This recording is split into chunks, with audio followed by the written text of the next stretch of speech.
कबीर परमेश्वर का ज्ञान गरीबदास जी बता रहे हैं। सार वस्तु तो अंदर लीनी, सुकच मीन को दीक्षा देनी, सुकच मीन मिलती ना भाई, स्वाति सीब सब ऐली जाई। सुकच मीन की टक्कर लागे, जब मोती सो है गल धागे, खारा नीर गंध हो जावे है, दो पड़ खुले कौन चितावे। सुकच मीन सतगुरु जल माही, स्वाति सीप का मेल कराही, ऐसे सतगुरु मिले जिज्ञासी, जद पावे वो पद अविनाशी। सुकच मीन सतगुरु हो आया, जिन ये भेदी भेद बताया, क्रम कुसंगति खारा नीरा, मोती खंड होत नग हीरा, बैरागर धम गिरती पावे, चलता हीरा तुरंत लखावे, धम गिरती हीरे को जाने, यूं सतगुरु लावे चोट निशाने।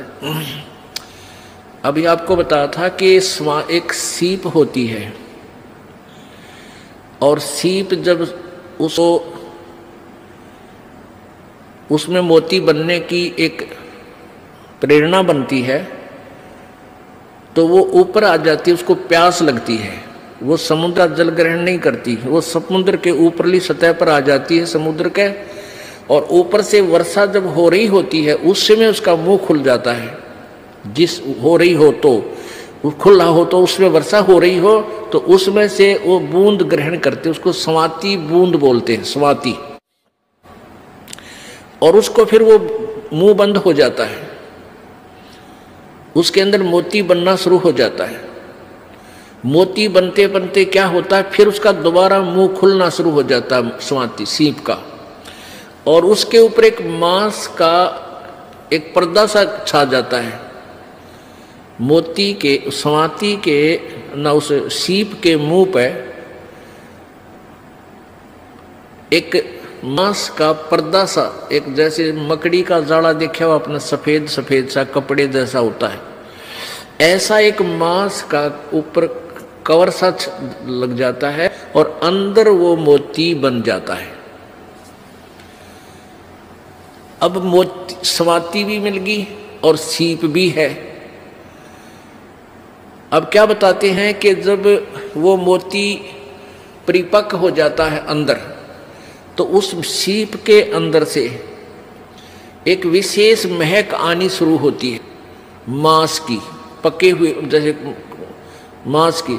तो एक बहुत ही पतले से मुंह की एक मछली होती है, पतले से, उसको सुकच मीन बोलते हैं, पतला सा मुंह, पेन कैसा हो उसका मुंह। तो वो क्या करती है, मांस खाने के उद्देश्य से उस सीप के, उस मांस का कवर के ऊपर पर्दा सा होता है, उसको खाने के लिए उसमें टक्कर मारती है, उसको खाना चाहती है। वो लगते ही वो पर्दा सा फट जाता है और मोती उसमें से निकलकर समुद्र में गिर जाता है। अब क्या बताते हैं, कितना गहरा ज्ञान है इस दो अक्षर में, दो लाइनों में। सार वस्तु तो अंदर लीनी, सुख जमीन को दीक्षा देनी, सुख जमीन मिलता ना बाही, स्वाति सीप सब ऐड़ ही जाही। सुख जमीन की टक्कर लागे है, जब मोती सो है गल धागे। अब क्या बताते हैं, मनुष्य जीवन भी आपके पास है और सतगुरु भी मिल गया आपने, आपको सही मंत्र भी मिल गया, और यदि सारनाम नहीं मिला तो भी आपका यो मंत्र भी और आपका जीवन भी दोनों व्यर्थ, जो पहले दूसरे द्वितीय मंत्र तक। अब कहने का भाव ये है कि जैसे वह मोती सीप तो समझो शरीर है, और स्वाति समझो मंत्र आपको मिल गया सतनाम, और मोती बन गया। और सुख जमीन मिलता ना भाई, स्वाति सीप सब ऐड़ ही जाई। सार नाम आपको नहीं मिला है, और आखिरी सांस तक आपकी इसके अंदर श्रद्धा, पूरे गुरु जी में श्रद्धा, यानी आखिरी सांस तक इसकी जाप नहीं किया। यहाँ एक उदाहरण दिया है कि यदि ये सार नाम आपको नहीं मिलता तो तुम्हारा ये सतनाम तक की कमाई भी और आपका ये जीवन भी व्यर्थ जाता। व्यर्थ का तात्पर्य ये, क्योंकि यहाँ एक विशेष ध्यान से सुनने वाली बातें हैं, घबराना नहीं।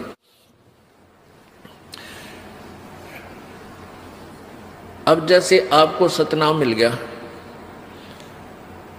और सारनाम मिला नहीं और आपकी मृत्यु होगी।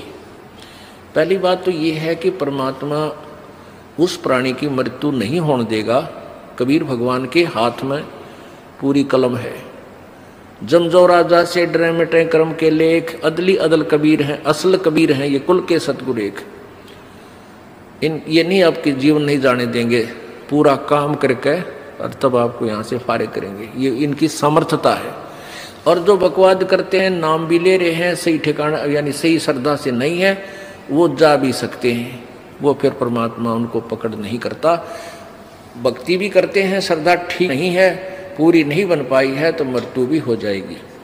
तो उनको फिर वैसे तो व्यर्थ हुआ क्योंकि सारनाम मिला नहीं, लेकिन फिर भी वो ऐसा व्यर्थ नहीं होगा जैसे औरों का होता है।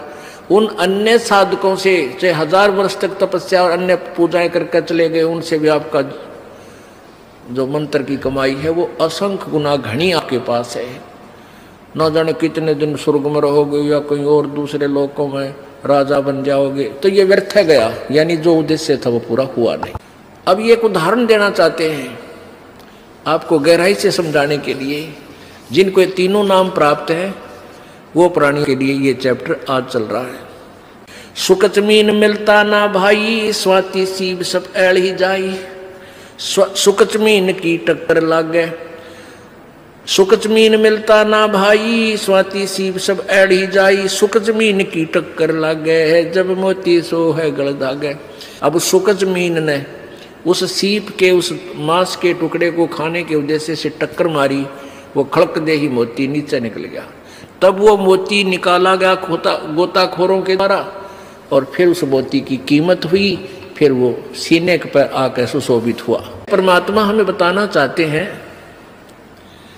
कि पूरी साधना पूर्ण सम से प्राप्त करके ही आप परमात्मा के दरबार में सुशोभित हो पाओगे, अर्थात पूर्ण मोक्ष प्राप्त करोगे। फिर आगे क्या बताते हैं, पूरे गुरु के बिना ये काम नहीं बनता। सुकच मीन सतगुरु हो आए, जिन ये भेदी भेद बताया।